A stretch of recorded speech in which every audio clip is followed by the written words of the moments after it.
sense of native speaker norms? That's a question for TEFLologists. Is it better to focus on form or to focus on forms?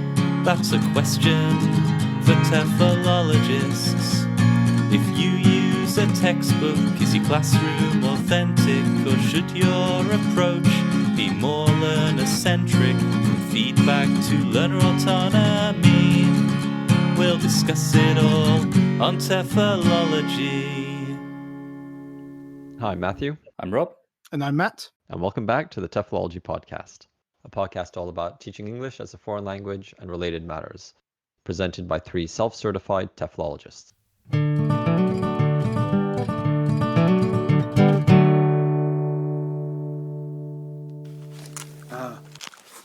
Didn't record any of it. Didn't record any. I was shouting at that and calling it a cunt. Should we do that again? Can we do that again? Yeah, let's go back. No, we can't do that again. I think we should record our conversation tonight and put it out as a podcast. So what you've just heard is a little clip of audio from 2011, which is the first recorded mention of the idea of us doing a podcast together.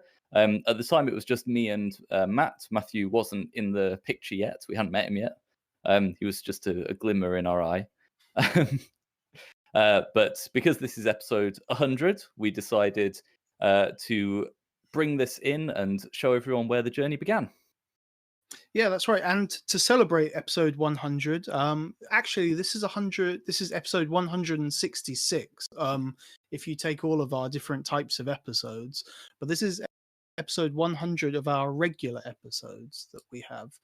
So to celebrate that fact, we're going to have a quiz. We're going to have a quiz that reflects on all of those, not all of those 100 episodes, but looks back over the time, and we're going to test each other's knowledge and how much we were taking in from each episode. So how this is going to work is we've each devised 2 categories each, and one category contains 4 questions. So when it's our category, we'll be asking the other members to answer. Okay, so yeah, we'd encourage you to play along at home if you want. We'll tell you how many points we all got at the end.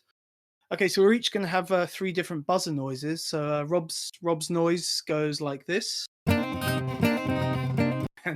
Matt's noise goes like this, and my noise goes like this. Okay, so when you hear those noises, that means that one of us is virtually buzzed in to answer the question. Okay, so we're going to go to our first category first, and that is Matt's category.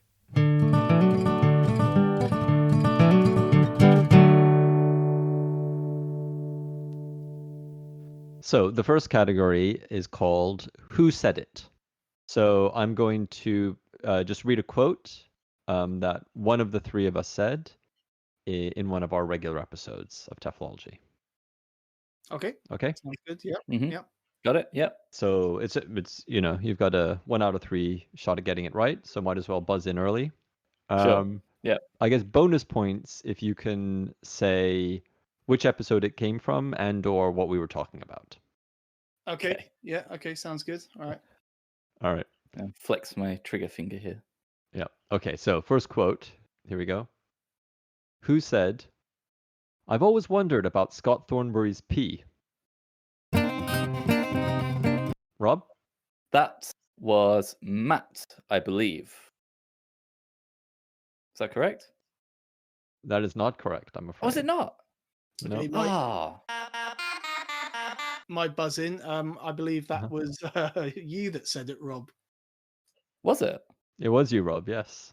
Oh, no. And It was part of a little back and forth that you and Matt had, but that you were the one who said that particular line. Oh, Okay. I don't even know myself anymore.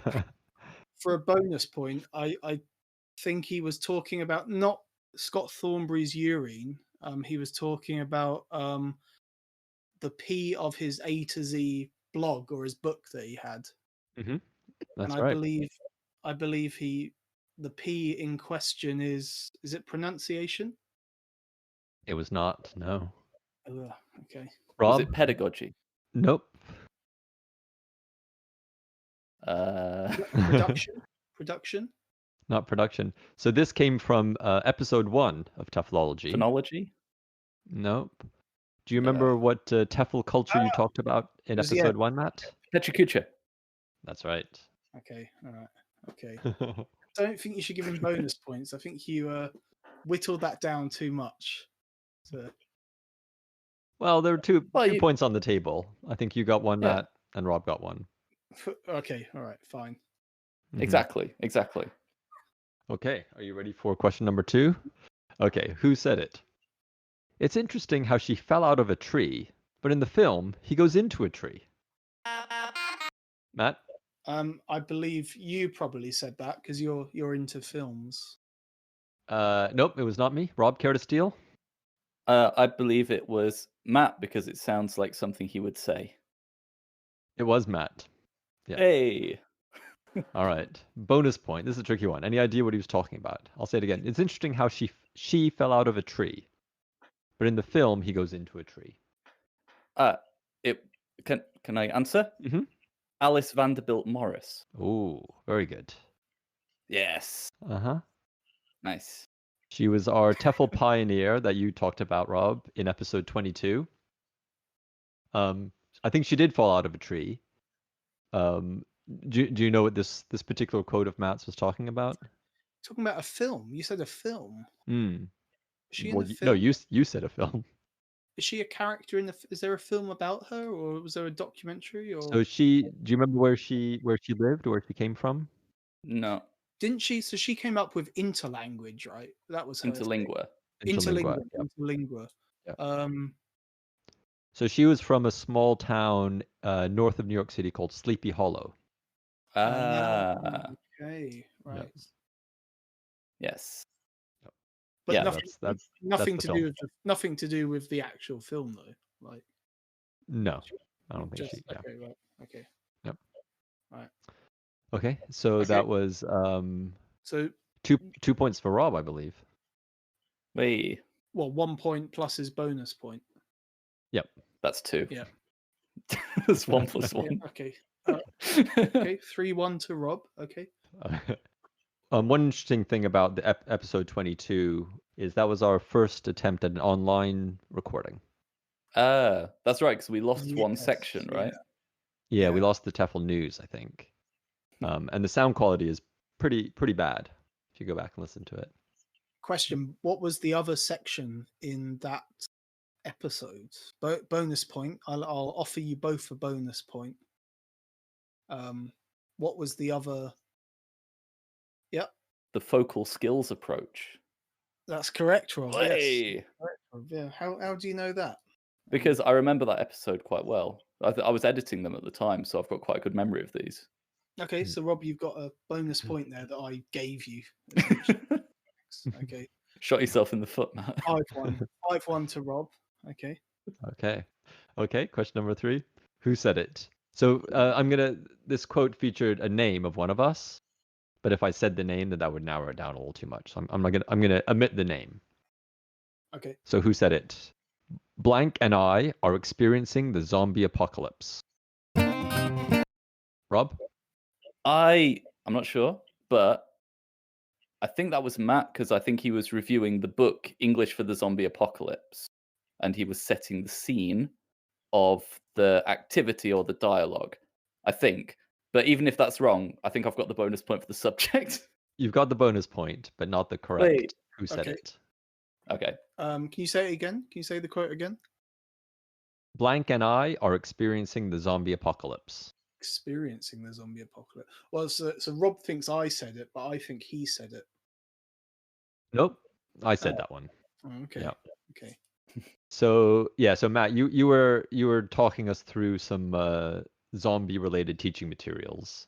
Yeah. And I was trying to establish what the situation was, and it was that Rob and I. Mm. So the original quote was Rob and I. So Rob and I are experiencing the zombie apocalypse.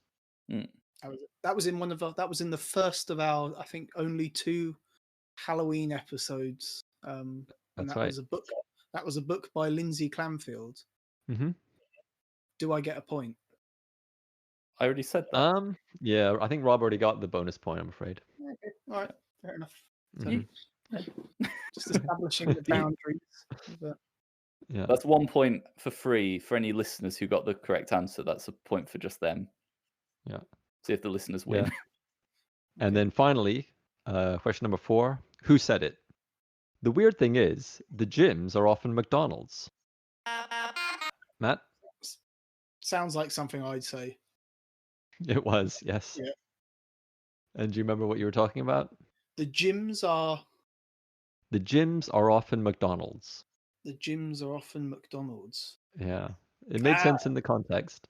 So was I talking about not a sports gym? I was talking about gym, GIM. No, well, not a sports gym, but a GYM gym. And that's a big clue. Was I talking about like study places for studying? In Not that respect? exactly. Gyms are always. I don't know. Was Any it- ideas, Rob? Was it something like language gym? Something like that? No, it's a tricky No. one. This came from episode 48. It was my TEFL news section. And the topic was Pokemon Go. Right. Okay. Yes. They have the Pokemon gyms in Pokemon Go. And they're often McDonald's. Yeah. And they're often at McDonald's. Yeah. I see. Yeah. Mhm. Yeah.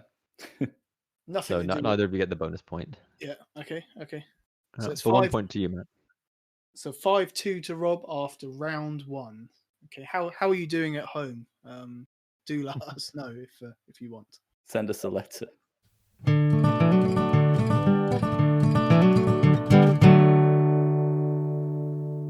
Okay, so for this next round, I have the round is going to be focused on numbers, different kinds of numbers related to our episodes. Okay. So this is question 1. Okay. Again, buzz in if you know the answer. No bonus points. No bonus points. I didn't factor in bonus points, but if I think of one, I'll throw that in. Okay. So as of May the 5th, when I wrote these questions, what has been our all-time most downloaded episode of our 100 regular episodes? Now I'll let you chat together first. What do you think it might be of our 100 regular episodes? What do you think is our most downloaded over time? I mean, I think I know the answer, but I won't say it yet. I would guess that the further one goes back, the more downloads there are, on the basis that it's been there longer for it to have been downloaded. And also, I think a lot of people, when they first find a podcast, they tend to start with an early episode. Okay. So, Matt, anything else to add to that? No, that's good reasoning. It's hard to argue with that. The only other factor I could think of possibly would be if we gained a few listeners from one of our big interviews, from Scott Thornbury or Rod Ellis or something. Right. Let me give you 3 choices, and the first to buzz in, when I've read the 3 choices, will get a point. So, episode 48, Pokemon Go, Suda Emeko, and storytelling. Episode 11, Stephen Krashen, authenticity, and language teaching in UK schools. Or C, episode 76, complexity, linguaphobia, and MAK Halliday. I'm going to go for B. Incorrect. Steal for Rob. I'm going to go for A, Pokemon Go. I think the Pokemon Go would have pulled in the youngsters. Yeah, that's correct. Yeah. Hey. Episode 48 is of our regular 100. Our interview episodes get more downloads, but this is the highest of all of our regular episodes. Yeah. Do you think it's the Pokemon Go? I think it's Suda Umeko. I think we've got the Umeko fans in. So everyone would have gotten the gyms are often McDonald's question. Yeah. Yeah, I think it's the Pokemon Go. I think it appeals to a lot of people. So yeah. Okay, well, tune in next week for Fortnite. Yeah. Do you think it's also the most disappointing episode, the episode that's disappointed the most number of listeners? Perhaps, yeah. It's interesting. Like so my next question. Okay, so without saying anything. Okay, so not counting our 10 most regular episodes. So without our 10 most regular episodes, what has been our least downloaded episode over time? Okay, so what again? Speak amongst yourselves. Any ideas? I know the answer to this because I checked the things a few months ago, and I don't think it'll have changed. But what do you think, Matthew? I mean, well, going by your logic, which turned out to be faulty, so I don't know why I'm going by it, but I would think one of the more recent episodes. But yeah, I'm not sure. Okay, here we go. So episode 12, Robert Phillipson, Kids Speak and Reacting to the Past. B, episode 8, TPR, William Bullockar and Drug Smuggling TEFLers. Or C, episode 22, The Focal Skills Approach and Alice Vanderbilt Morris, who we recently discussed. Okay, Rob, I think you had that first. I think it's B.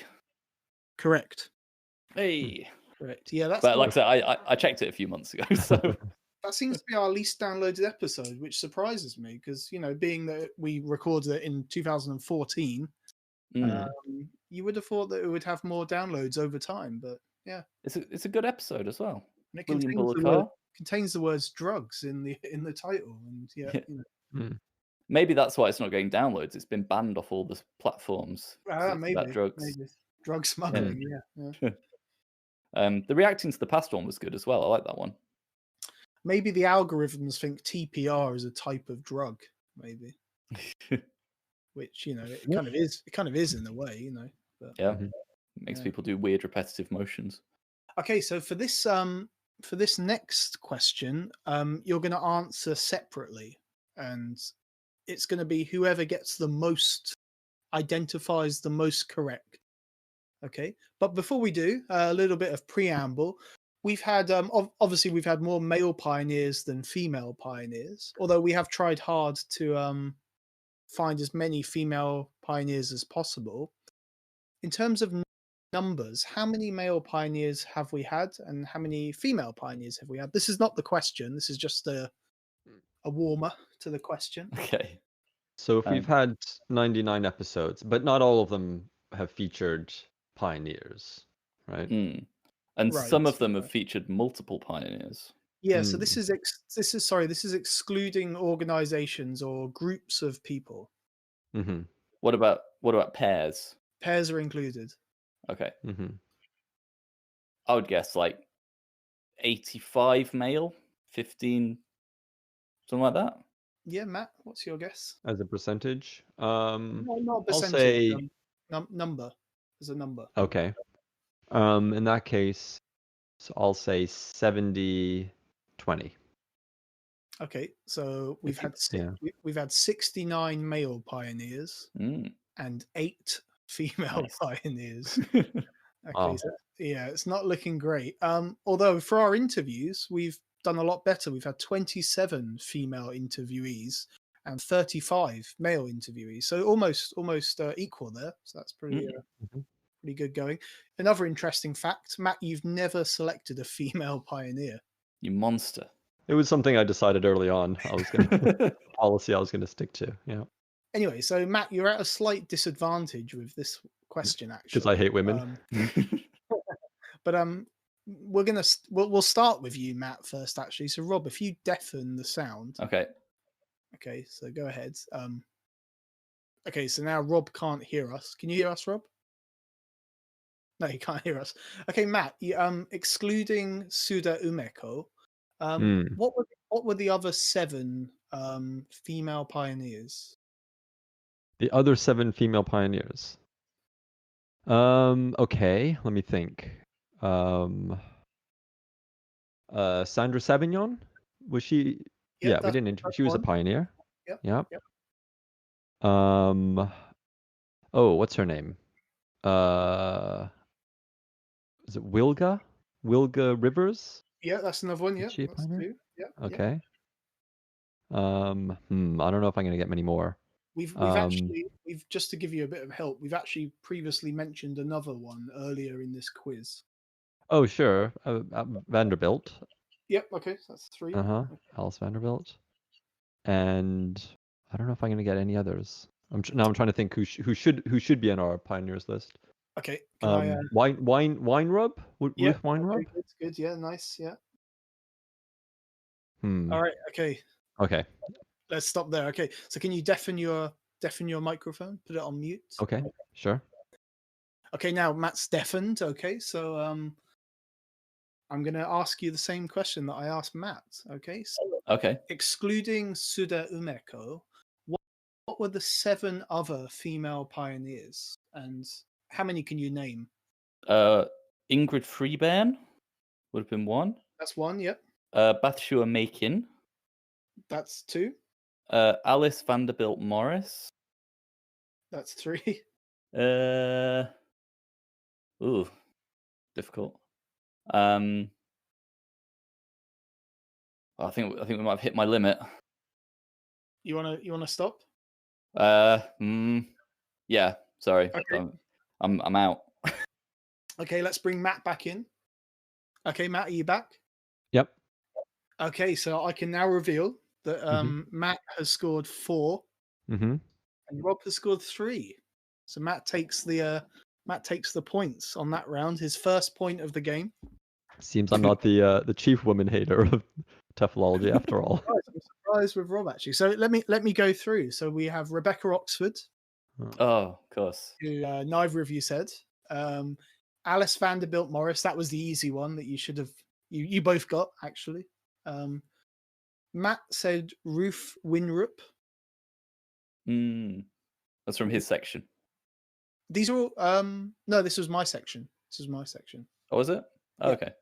Wilga Rivers. Ah, that was one of mine. That's Forgot Rob's about her. section. Sandra Savignon. Mm. Mm-hmm. Bathusa Macon, which was mine, and the last one was Ingrid Freebairn, which was Yeah. quite recent, actually, last year. Yeah. So Matt takes the points, 4-3. So you get a point there, Matt. Well done. Okay, this next round is going to be done in a similar fashion. Okay. So we have the most views to our website, TEFLology-podcast.com, from people in Japan, the UK, and the US. But after these 3 countries, what are the next 5 countries?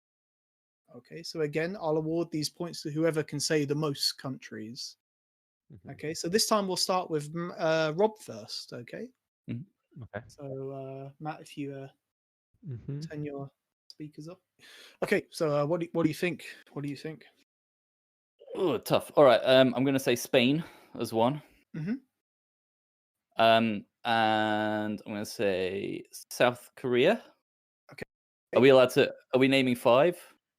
Yeah, so just say the 5 that you think. Okay.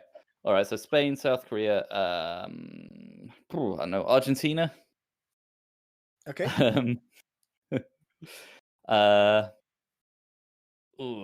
Iran, maybe. Mm-hmm. And let's see, a wild card one. Romania. Okay. You happy Yep. with that? Locking those in? I guess so, because I've got literally no idea. Okay, thank you, Rob. So All right. please, I'll deafen your- myself now. Okay, Matt, are you there? Yep. Okay, you hear me? Matt. So can you say your Matt? Can you say your 5 countries? Yeah. Please? Sorry. 5. Can you repeat the top ones again? So it was the Japan, the UK, and the US. I see. So what are the next 5 countries? And you only have 5 guesses here too. Yep. Okay, so go ahead. I'm gonna go for Saudi Arabia, Okay. Korea, South Korea, Okay. Vietnam, Okay. Australia, Uh-huh. and Canada. Okay. Thank you very much. Okay. Rob, let Rob back into the room. Hello, Rob. I'm back. Okay, so I can reveal that. Okay, I'll tell you the countries first. So the first country, the 4th country, was Spain. Ooh. The 5th country was Russia. Mm-hmm. The next country was Vietnam. Mm-hmm. The next country after that was Canada. Mm-hmm. And the final country on that list is Germany. Oh. So Matt scored 2, Rob scored 1. Oh, I'm slipping Matt down the takes the point. rankings. Matt takes the point here. What was your one, Rob? What was my 1? I think I said Yeah. Spain, didn't I? It's Spain, yeah. Okay. So Yeah. that's Spain. That's Spain. Mhm. Okay, so after 2 rounds, Rob is leading with 7 points. Matt Mhm. has 2 points, and I also have 2 points too Mhm. as we move into round 3.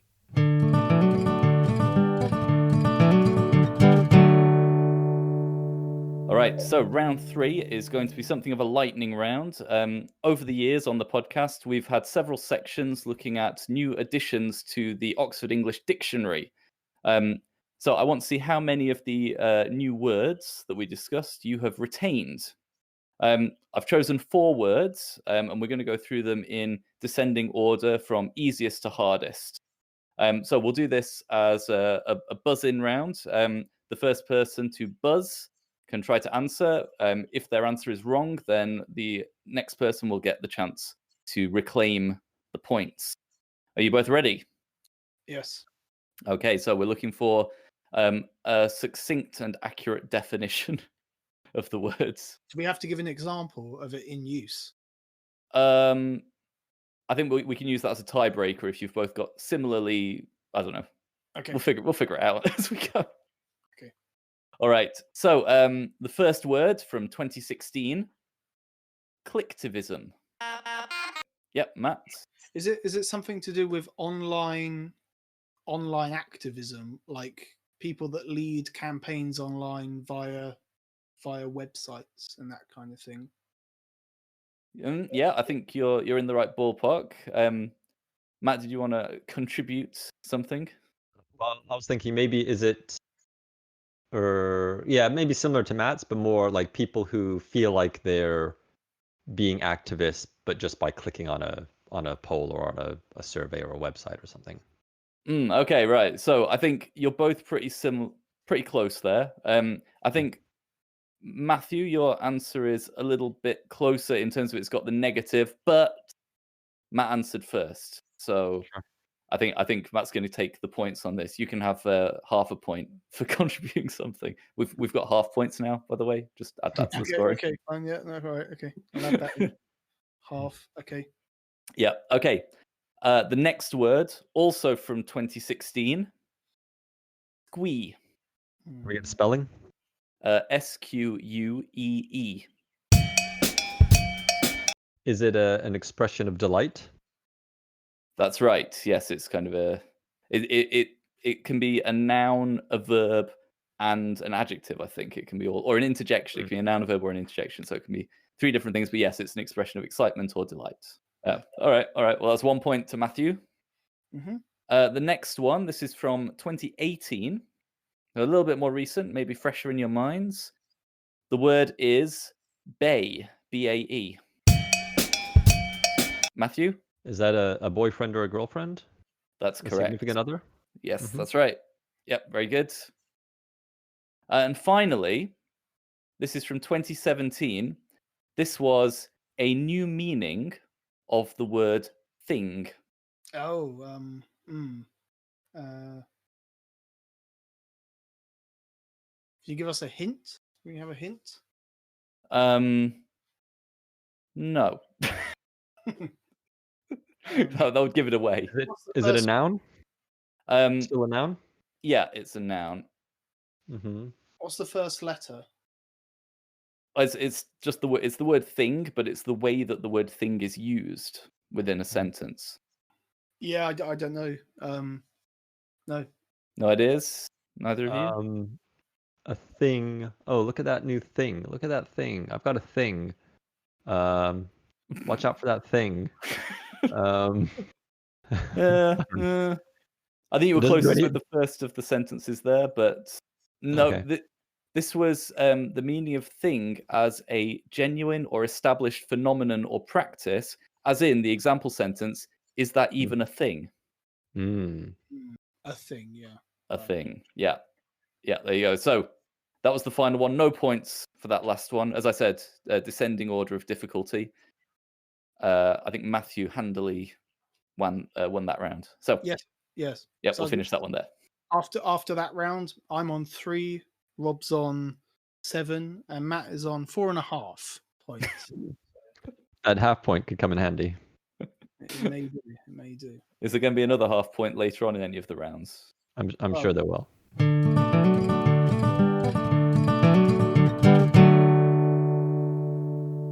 Okay, the next section is called Then and There. So for this, 4 questions. For each question will be a time, a year or a date, or a century, and a place.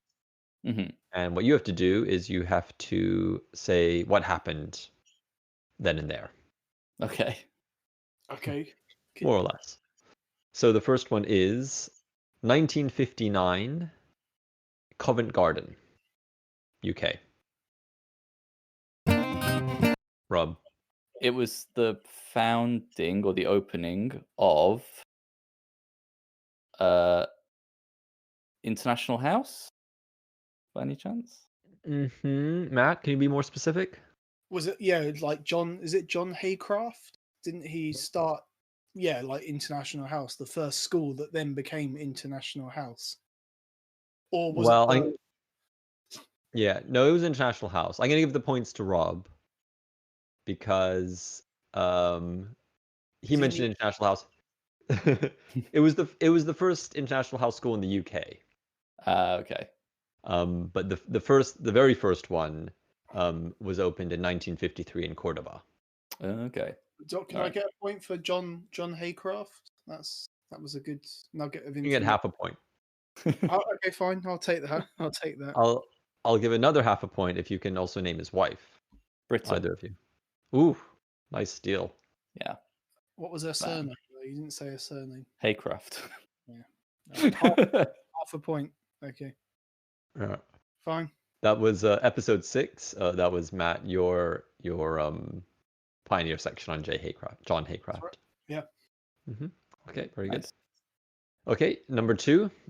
1924, Oita, Japan. Matt? Is it Nobuyuki Hino was born? Good guess, but no. Did Ronald McDonald first enter Japan? No, but kind of on the right track. Was it Tsuda Umeko by any chance? She was earlier, maybe. Was that when? No. Okay. No. Was it like the first English lesson was given, or the first course was created? I don't think so. No. No, it's too late, I think. Well, Yeah. what I'm thinking is Oita's near Nagasaki, so there must be it's on the same island. So it's something to do with somebody entering Japan or being held in Japan. But 1924. That's much after a lot of those pioneers arrived. You were closer in terms of somebody arriving in Japan. Was it Harold Palmer arrived in Japan? No, you're getting even closer. Hornby. Yes, Hornby. HS Hornby. I think Matt gets the steal on that. So A.S. Hornby, I think he was invited to Japan by Harold Palmer. And A.S. Hornby, when he first came to Japan in 1924, he went to teach at the Oita Higher Commercial School, which later became Oita University, before he moved to Tokyo, I think in the 30s. All right. But it was then that he started work on what became the first ever learner's dictionary. Nice. Okay, that was from episode 27. Okay, number 3, the 2nd century BC, ancient Greece. It's like Dionysius Thrax. I've got that incorrect, but I don't know. No, that's right. I don't know what it's related to exactly. All I know is the name, and they did something. That person did something. Maybe started the first dictionary or some sort of language system. I think you get a point for Dionysius Thrax. Right. Rob. He wrote the first. Well, he wrote a grammar, which was then used for 1,000 years, I believe, including explanations of parts of speech and that kind of thing. Is that right? Yep, that's correct. That's from episode 39's TEFL Pioneer, in which Rob spoke about Dionysius Thrax. Okay, and then finally, this might be a tricky one.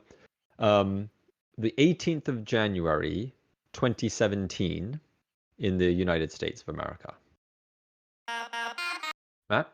Was it something to do with that bogus university, the University of, is it Farmington? No, good guess, but no.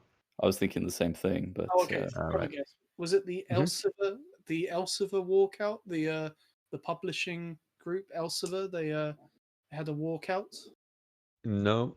So think what was happening in America in January 2017. Well, Donald Trump got inaugurated, Mm-hmm. Yep. and with that, didn't the TESOL organization release some sort of reaction statement to that? Mm-hmm. Yep.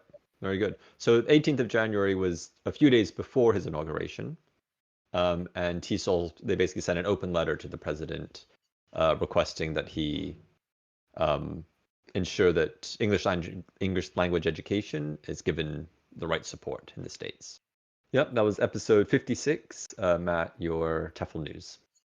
Okay, so how do the points look now? Points are now I'm on 6.5 points. Mhm. Matt is on 4.5 points. Mm-hmm. Rob is leading with 5, 6, 7, 8, 9 points. Oh. So it's all to play for as we move into the final 2 rounds.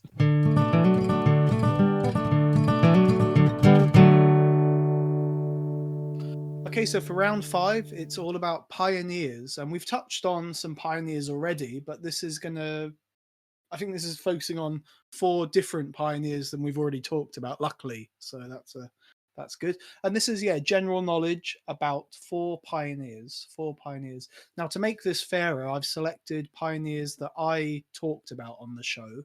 Mm-hmm. So that should offer a level playing field for you both. All right. And it made it easier for me to go back and check as well. So that's why. Okay, so this is a quick fire. Buzz in if you know the answer. Mm-hmm. We'll take guesses. You're gonna have to guess, basically. Okay, here we go. Which pioneer developed English learning materials for Nigerian television, was a founding member of BAR, a former president of Isla, and was one of the first to argue that language learning is developmental and not behavioral? He was British. He's kind of been reclaimed a bit recently. I remember saying about him that he fell from grace, although I don't think that's true at all, to be honest. But Rob? Well, I mean, it sounds like you're talking about Stephen Krashen. No, but they share part of their name is the same as the person I'm talking about. Stephen, is it Stephen? Stephen, yeah. Stephen, but he's known for not using his first name. He actually uses his middle name. He was recently at the BAL conferences that I believe Rob attended last year, 2 years ago. He has the plenary speaker talk is named after him or in his honor. I think he's got a plaque. He's got a blue plaque somewhere in the UK. Okay, no guesses, no final guesses. Episode 32. He was okay. So it was a Pitt Corder, Stephen Pitt Corder. Right. Okay, all right, no worries. Okay, so number 2, similar type of question, although you'll probably be able to get this. Which pioneer working within the area of bilingualism, initially in India, in his development towards devising word lists, said, "I found that reading could be speeded up by the use of before questions and the cultivation of a searching attitude"? Was it Michael West? Correct, yes. Hey. Michael West, Michael West, episode 29. I got a copy of his word list book recently from a professor who passed away, and I was allowed to ransack his bookshelves. And yeah, I should probably read it because it probably explains quite a lot about how he came to his choices. Yeah, and I think his word lists have been recently updated, or they're in the process of being updated. Is it the general service list? Yeah. The new general service list is being updated by, I think Charlie Brown's involved in that. Okay, Question three. Sorry, question three. Okay, known mainly for his work on ESP, English for Specific Purposes, which type of specific English did Peter Strevens write books about? As a little addendum, he also died in Tokyo of a heart attack at a conference. Just to jog your memory of him. Looking forward to following in his footsteps on one of those points. So what type of specific English did he write books about? Have some guesses. Matt? Tourism? No, it wasn't tourism. Engineering. Engineering, but you're closer. You're closer with engineering than tourism. Structural engineering. You're getting further away. Science? Not non-structural engineering. Not science, no. Well, it was a type of English needed to aid communication in a particular place. IT? Not IT, no. Logistics? If you think Phones? you think of a shorthand way that different people could communicate with each other doing a certain act.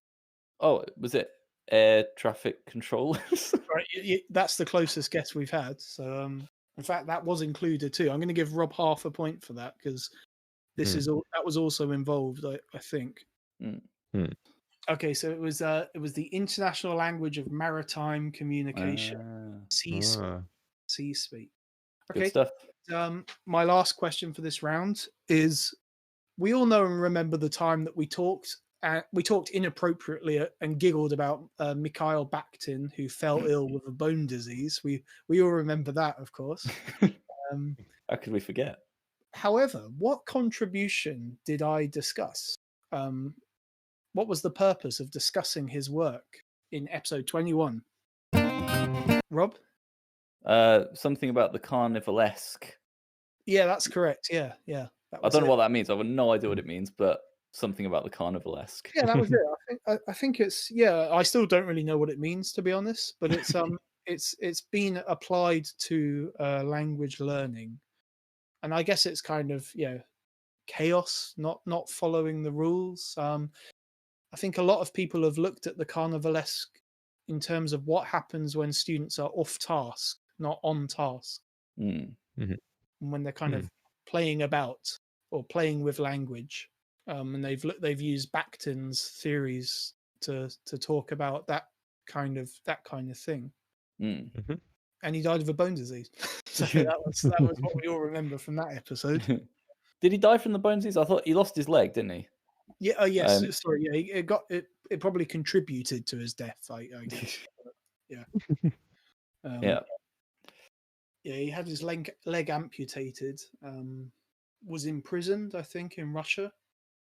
I don't know how he actually died in the end, but I think we did talk about that in the episode as well. So, okay. So after that round, Rob is now on 11.5 points, and Matt is on 4.5 points. So Matt, I think maybe I can win, but I think you're sort of out of the game now. So yeah, I think so. So we'll see as we move into round 6.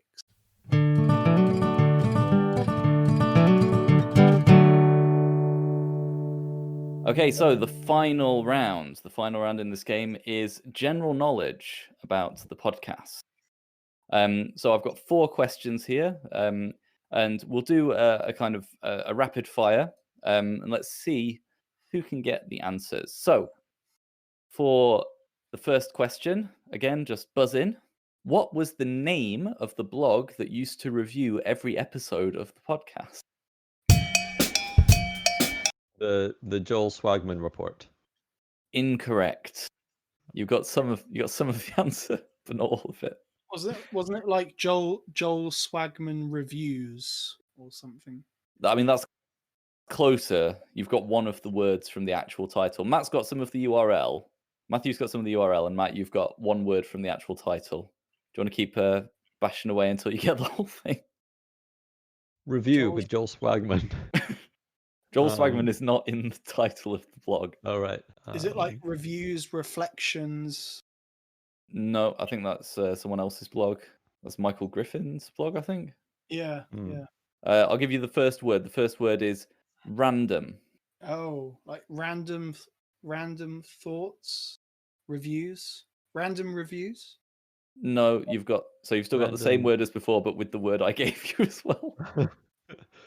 Random bits and reviews.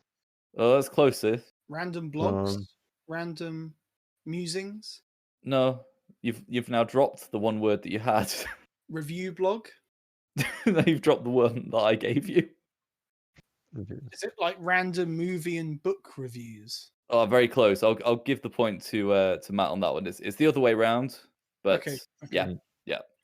Random book and movie reviews. Yes, that was the blog that used to Hmm. review every episode of the podcast, for which we were very grateful.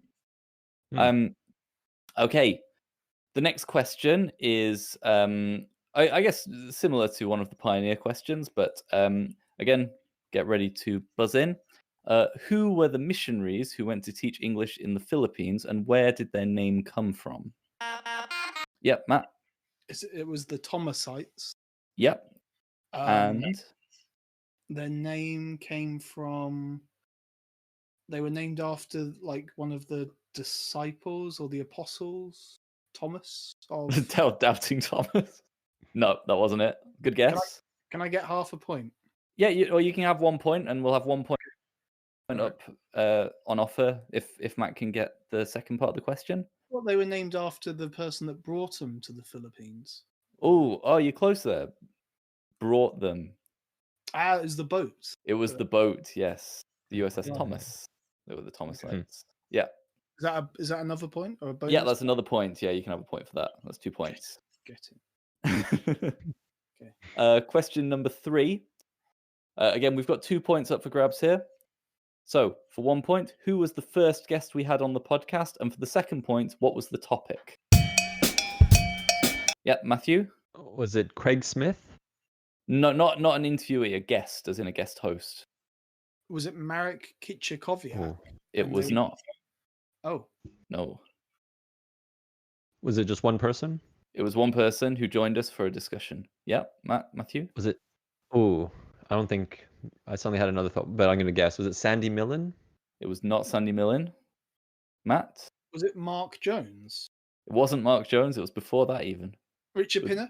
It was Richard Pinner. Point. What was the topic? Authenticity. Correct. Yes, so that's 1 point each. Okay. And the final question. So do you both remember the very first episode we ever recorded and then lost the recording of? Mm-hmm. Do you remember anything that we What? discussed on that episode? Well, we lost it, so you have no way of proving anything we say is correct or not. I remember specifically one thing that we discussed. Uh-huh. It's the only thing I remember. Rob's going to tell us that he actually found the episode. No. So the question is, on the first lost episode of the podcast, what kind of animal did we discuss being able to disable its prey by biting them in, quote, all the right places? I think I know what you're talking about. Is it an alligator or a crocodile? Correct. Yes. Yeah.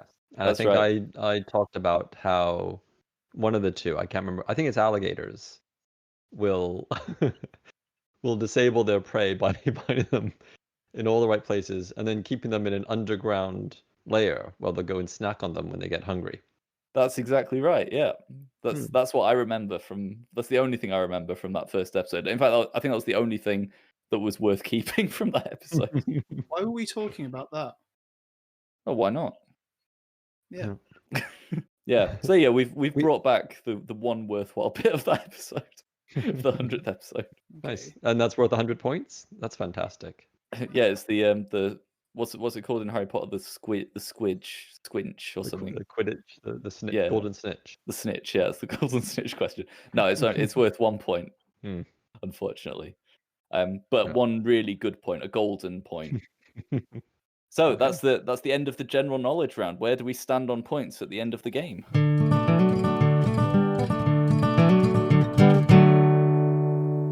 Okay, so after 6 rounds of the inaugural TEFLology quiz, in the third place, Last but not least, although he has the least points, is The Matthew. golden point. Is Matthew Yeah. with a 6.5 points, a very commendable 6.5 points. Yeah, I would say, given that Matthew's never listened to an episode of the podcast, I think is quite impressive, actually. That's my only Well, defense. Yeah. Well, very commendable. In second place is me with a resounding 10.5 points. Very good. Well And, done. And just edging in front is Rob with 11.5 points. Do love edging. So Yeah. congratulations, Rob. Thanks. I feel vindicated. Justice after all these years. Okay. The this will be a question on the 200th episode quiz. Who won the 100th episode quiz, and how many points did they get? Yeah. In another 5 years. I did think of a good question to ask listeners to this. That we won't tell you the answer to this, but there's one deleted interview episode. Who does that feature? Some people will know, and maybe even if you go to Joel Swagman's page, you'll still be able to find a review of that on his page. But we won't say who it is. But yeah, that's a little teaser for you.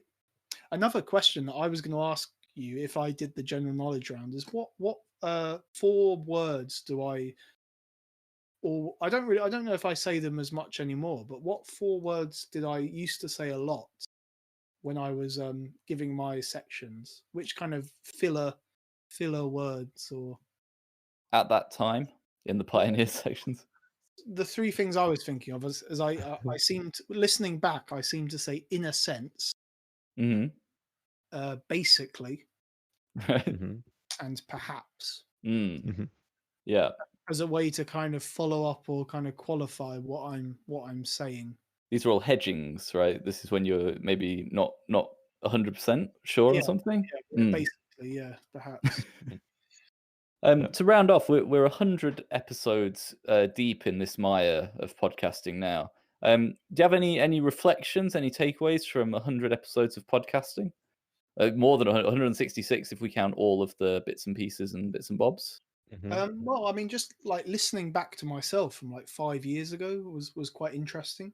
There was one actual point that we didn't talk about, but there was a section where you introduced teaching blind students, and we've covered that topic again more recently, and it's really interesting to see how our ideas and knowledge of that subject has changed. Has it changed a lot?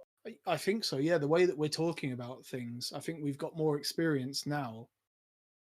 Not so much with you, Rob, because you were introducing that topic, but for Matt and I think there's some noticeable differences. Nice. That was something I noticed, and just the way that my voice sounds after 5 years. Just haggard. Matt, how about you? Anything you noticed? Mainly, though, I think we've gotten better. Listening to those early episodes, I guess we just maybe were less comfortable talking into a microphone. So I think we overall have gotten better. I don't know if our planning has gotten any better. Well, speak for yourself. Yeah. I mean, at this point we've written about it quite a bit and we've presented about it, but just this idea that doing the podcast, talking about things, preparing for them, has obviously proven to be a effective way, I think, of broadening our knowledge of the field.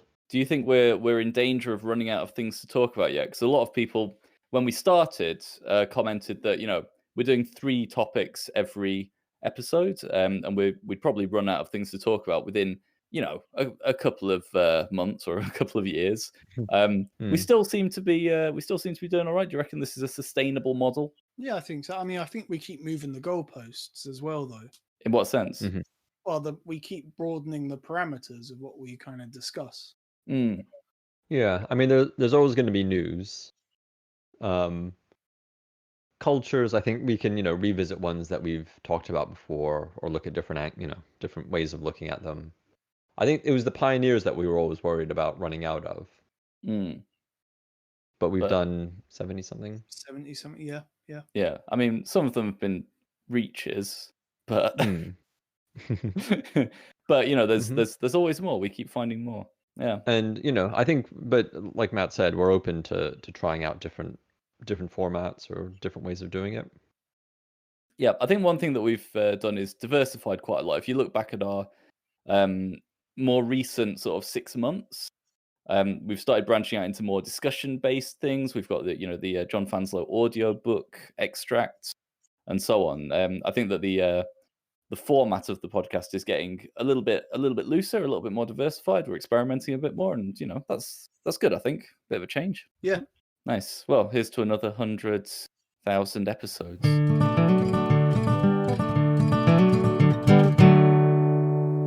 Okay, so thank you very much for listening to this special 100 episode quiz. If you'd like to get in contact with us, or if you'd like to challenge any of our answers and try and steal some points back for yourself, you can send an email to TEFLology@gmail.com. You can follow us on Twitter @TEFLology. We have a Facebook page. If you go and like that would help us out a lot. And we also have a book, Podcasting and Professional Development, a guide for English language teachers, where the clip that you heard at the beginning of the episode is mentioned, actually. So if you're interested in learning more about what we do here and how this has helped us develop professionally, then please go and get hold of that very reasonably priced book. So it's goodbye from me. It's goodbye from me. Bye.